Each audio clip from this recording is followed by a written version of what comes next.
legends, and Ian Garry has been doing everything that he can to insert himself into the UFC 315 fight week. He's acting like that annoying little brother. We're going to be talking about that in this video and the absolute continued delusion that is the Ian Garry show. I mean, he has been doing anything that he can to try and insert himself into this, which I do not blame him for doing that at all, okay? Like, he is the backup fighter. He fought like a weekend or two ago. You know, he bought the plane tickets, flew all the way out there. It makes sense for him to be doing as much as he possibly can. However, the energy that he is giving off is that, like, annoying little brother energy. You know, like when you're trying to have the mates around back when you were in high school and you just, like, wanted to play some video games and eat some pizza and chill, and the little brother would just hover around and be a bit of annoying. Like, my little brother was never like that, luckily, because me and him are only a year apart. But you know what I mean? Like, it's a family gathering and maybe the little cousins are around or some other kids from other family members are around and they're just a little bit too young and they're just yapping at your heels and being annoying.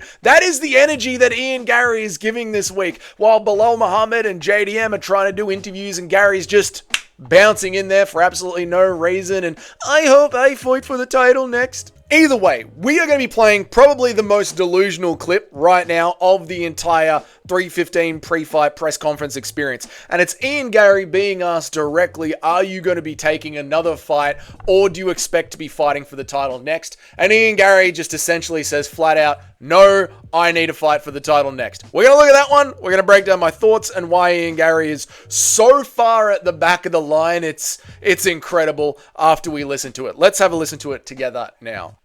Okay. Bilal wins. Will you accept any other fight than a title shot? No. I don't think I need to.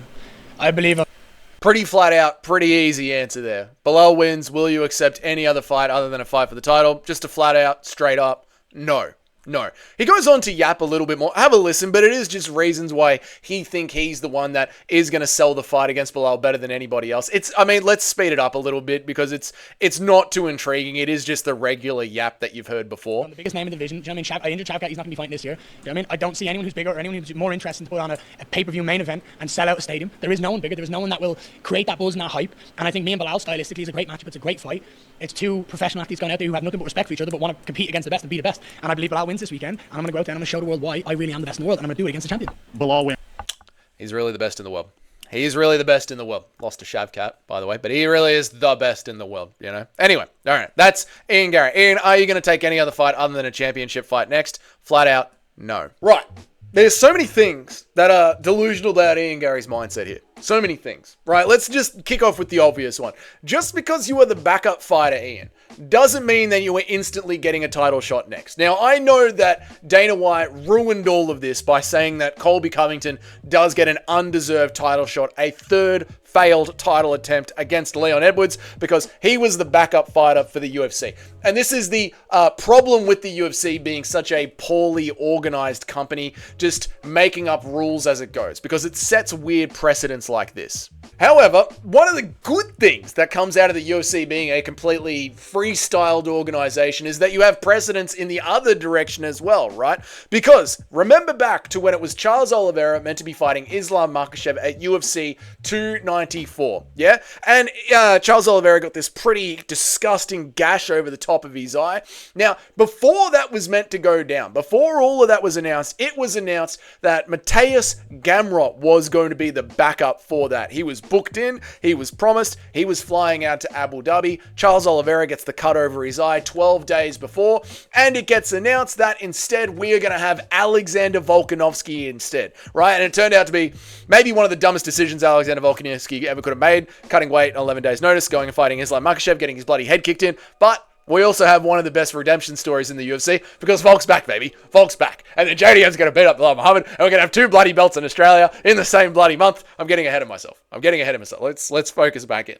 Anyway, this isn't about JDM being built different. This isn't about that. The point is, Mateusz Gamrot was the backup fighter for UFC 294. Mateusz Gamrot got told by the UFC, go fuck yourself. And we haven't poor Mateusz Gamrot, man.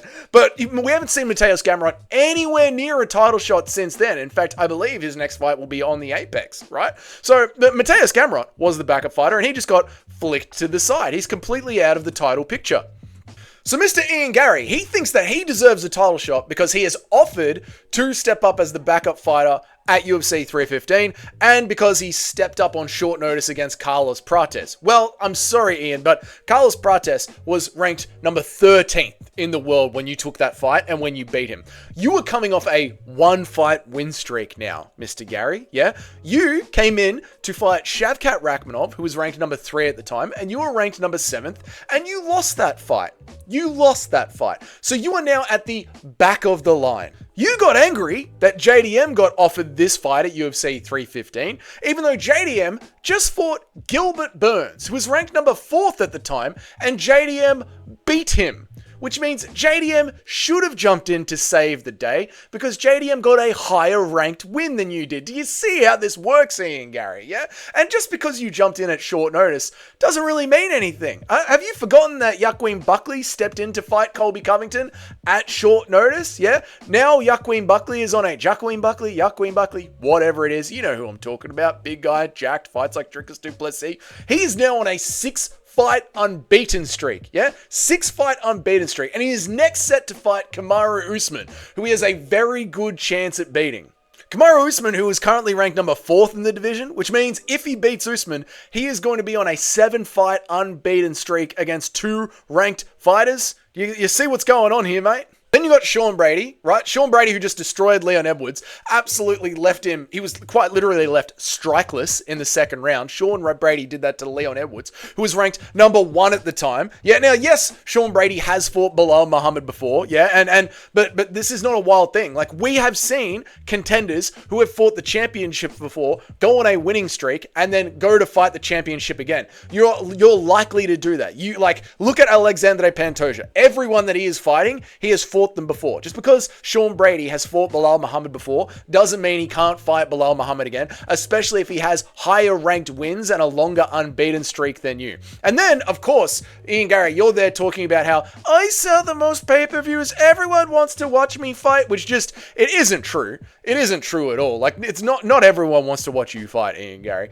But if Joaquin Buckley loses to Kamaru Usman is a former champion from the 2020 era, which means he has a loyal, exciting, built-in fan base. Really built-in fan base. And he has started the talk with Bilal Muhammad this week about what went on the podcast. Who really won the fisticuffs? There needs to be security around. You are going to be going up against a veteran of the welterweight division, maybe the second best welterweight of all time, who has already started playing chess with the audience and started laying that storyline there if he does get ahead of Joaquin Buckley.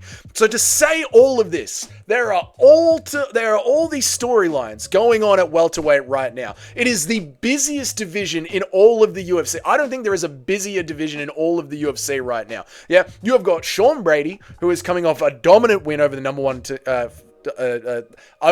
contender. Sean Brady coming off a dominant win over the number 1 contender.